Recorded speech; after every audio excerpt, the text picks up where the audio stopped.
សួស្តីអ្នកទាំងអស់គ្នាថ្ងៃនេះខ្ញុំនឹងនាំអ្នកទៅទស្សនាសួនសត្វនៅក្នុងរាជធានីភ្នំពេញរបស់យើងគឺសួនសត្វ Safari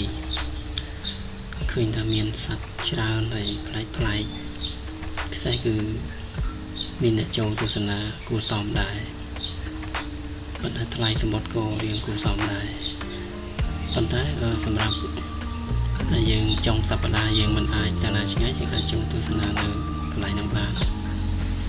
មានសត្វជាច្រើនមានសត្វកោវែងហើយគេមានកន្លែងឲ្យយើងសម្រាប់ចុះចំណីសត្វហ្នឹងហើយមានច្រើនទៀតបងហើយនេះគ្រាន់តែផ្នែកមួយទេហើយចាំមើលថាយើងទៅទស្សនាទាំងអស់គ្នាតើមានអ្វីខ្លះនៅក្នុងហ្នឹង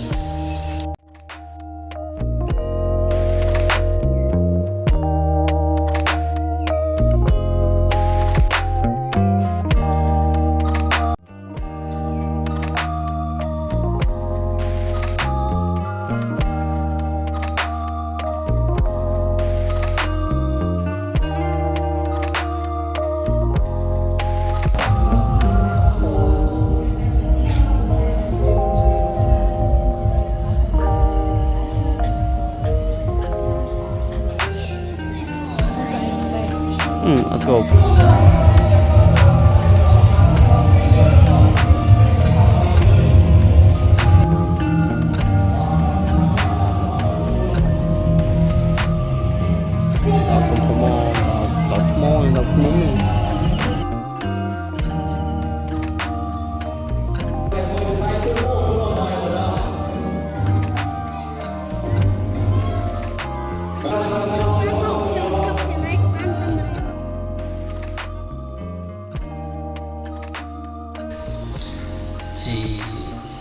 នេះគឺខ្លាហើយ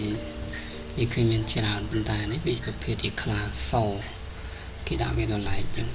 ហើយវាធំប្រហែលជាឈ្មោះមួយខ្លានេះហើយយើងមើលត្រង់មាន2ជាន់មានសំណាញ់មានដែកនេះសម្រាប់យើងថាទៅចង់ព្រឺដែរគាត់សន្លឹងមុខវាហ្នឹងក្នុងនេះមានសត្វច្រើនតែយើងមើលនេះខ្លាធំដល់ហើយពេលដែលយើងឃើញចិត្តមិនដឹងថាវាអំណាចសត្វខ្លាហើយគាត់ទៅសម្លឹងមុខវាចុះនោះក៏ធ្វើឲ្យយើងញាក់សាច់ដែរហើយមនុស្សម្នាក់ឬពីរនាក់ដែលអត់ចេះអីសោះជួបវាក្នុងព្រៃវាមិនអាចតតាំងជាមួយវាបានទេពួកដៃជើងវាធំខ្លាំងហើយវាមានកញ្ចក់លក្ខណៈដូចឆ្មាអញ្ចឹងឲ្យបានសត្វហ្នឹងវាជាសត្វមួយសាហាវហើយមានច្រើនដូចតម្រៃ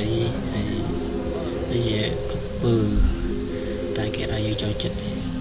គឺបានតែថតរូបពីចម្ងាយតែម្លឹងអាសត្វនេះសត្វអីវាស្តៀងដូចឆ្មាបន្តិចទៅនេះនេះរូបសម្លាក់សត្វសោតខ្ទីងឯងសោនេះតែច្បាស់ដែរខ្ញុំហើយនេះរូបយើងថតពីចម្ងាយយើងបានចូលចិត្តឯសត្វហ្នឹងវាអាចកគ្រោះថ្នាក់គេឲ្យយើងចូលចិត្តទេហើយមានជាសម្រាប់ក្មេងលេងអីដូចជារថភ្លើងអានេះសត្វតូចនេះខ្លាហើយច្រើននៅក្នុងហ្នឹងហើយបើសិនជាយើងចង់សប្តាហ៍យើងអត់ដឹងថាទៅណាយើងអាចចូលកំសាន្តនៅក្នុងហ្នឹងបានវានៅចិត្ត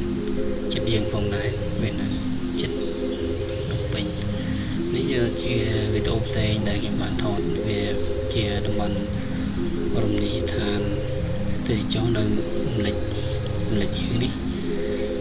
នៅអង្គនេះថាជាស្គាល់ហើយម្លេចហើយស្អាតទេសភាពស្អាតវាជាលក្ខណៈបឹងធម្មជាតិមួយដែលមានភ្នំព័ទ្ធជុំវិញហើយទេសភាពគឺអែបមកយ៉ាត់ចាញ់បើអ្នកខ្ញុំបានទៅ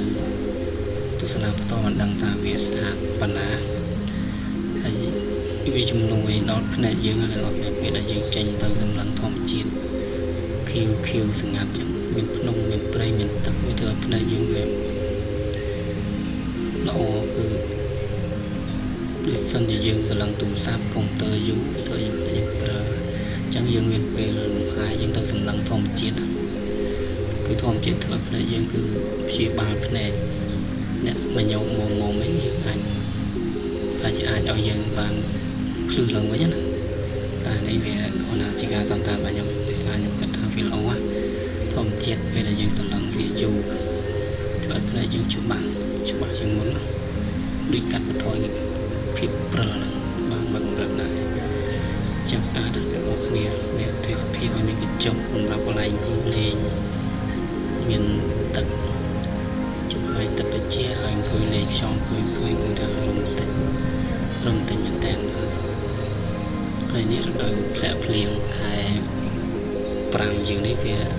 ធម្មជាតិវាប្រែទៅជាពណ៌ខៀវខ្ចីហើយណាបងប្អូនចង់ស្អាតមកផ្លាច់សម្រាប់យើងទស្សនាបានហើយវានៅអត់ឆ្ងាយបានទេហើយជា